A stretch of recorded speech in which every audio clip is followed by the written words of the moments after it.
soleil est cher. Le soleil, le foyer de tendresse et de vie, verse l'amour brûlant la terre ravie.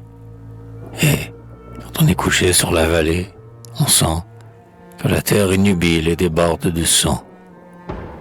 Que son immense sein, soulevé par une âme, est d'amour comme Dieu, de chair comme la femme, et qu'il renferme, gros de sève et de rayons, le grand fourmillement de tous les embryons. Et tout croît, et tout monte. Ô Vénus, ô déesse, je regrette les temps de l'antique jeunesse, des satyres lascifs, des faunes animaux, Dieu qui mordait d'amour l'écorce des rameaux, et dans les nénuphars baisait la nymphe blonde.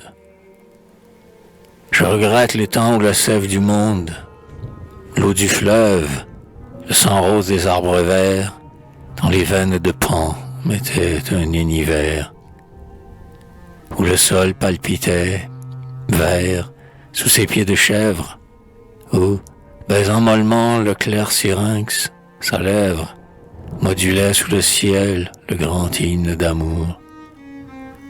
Où, debout sur la plaine, il entendait autour répondre à son appel la nature vivante.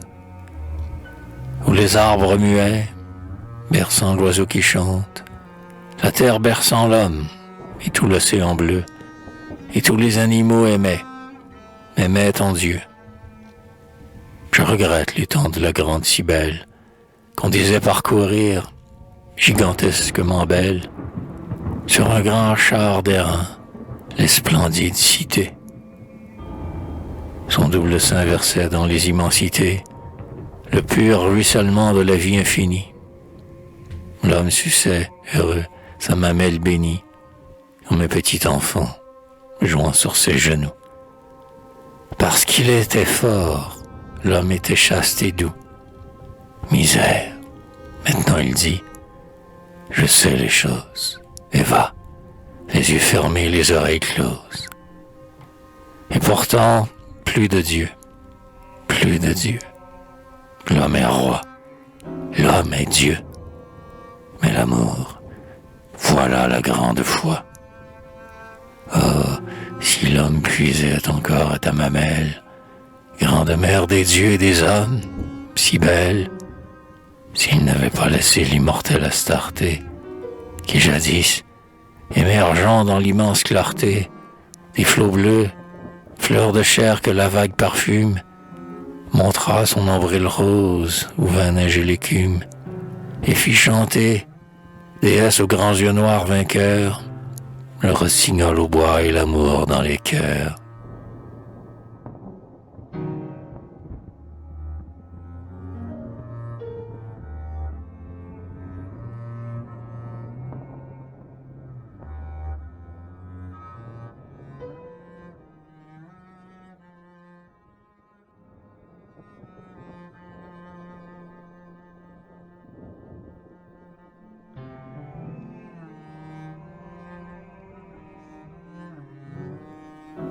Je crois en toi, divine mère, Aphrodite marine. Oh, la route est amère, depuis que l'autre Dieu nous attelle à sa croix. Chair, marbre, fleur, Vénus, c'est en toi que je crois. Oui, l'homme est triste et laid, triste sous le ciel vaste. Il a des vêtements, parce qu'il n'est plus chaste, parce qu'il a sali son fier buste de Dieu, et qu'il a rabougri, comme une idole au feu, son corps olympien aux servitudes sales. Ouais, même après la mort, dans les squelettes pâles, il veut vivre, insultant la première beauté. Et l'idole où tu mis tant de virginité, où tu divinisas notre argile, la femme, afin que l'homme pût éclairer sa pauvre âme, et monter lentement dans un immense amour, dans la prison terrestre, la beauté du jour. La femme ne sait plus même être courtisane. C'est une bonne farce, et le monde ricane. au nom doux et secret de la grande Vénus.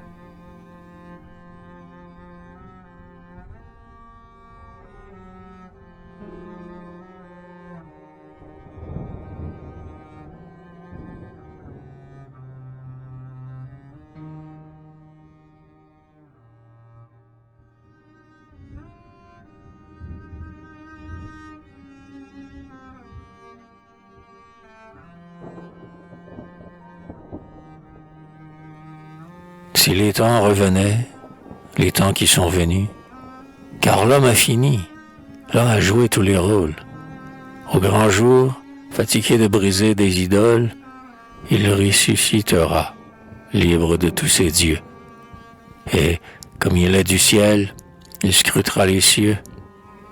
L'idéal, la pensée invincible, éternelle, tout, le Dieu qui vit, sous son argile charnelle, montera, montera, brûlera sous ton front.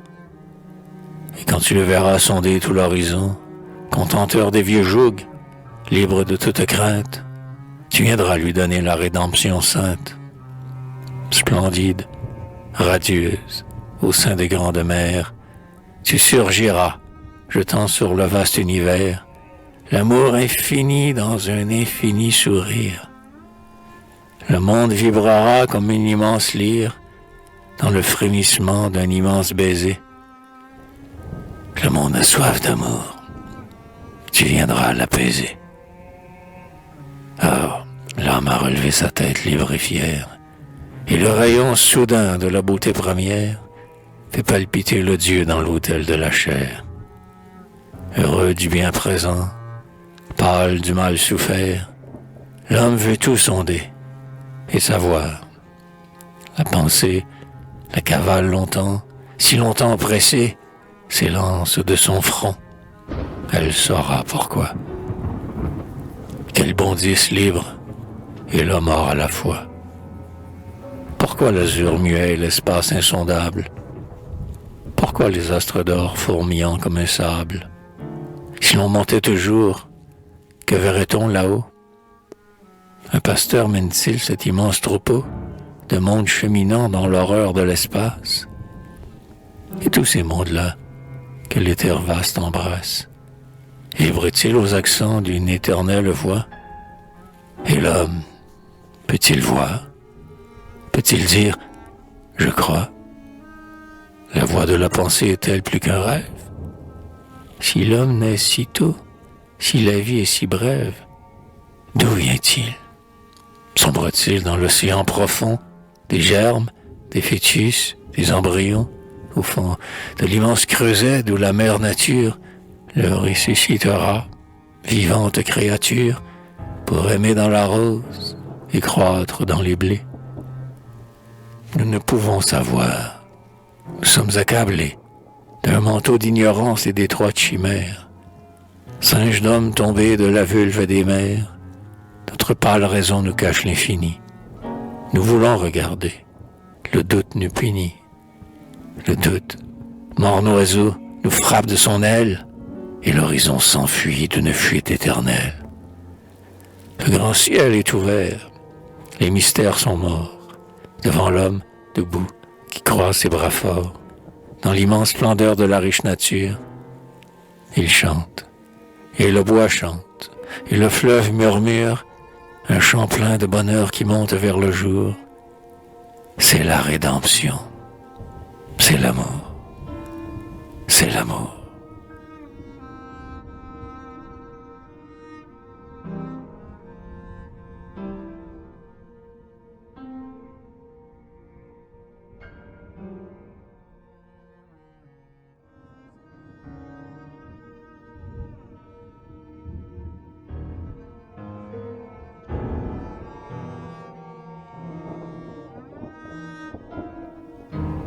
Ô splendeur de la chair, ô splendeur idéale, ô renouveau d'amour, aurore triomphale, courbant leurs pieds les dieux et les héros, Callipyge la blanche et le petit Eros, et fleureront, couverts de la neige des roses, les femmes et les fleurs sous leurs beaux pieds écloses.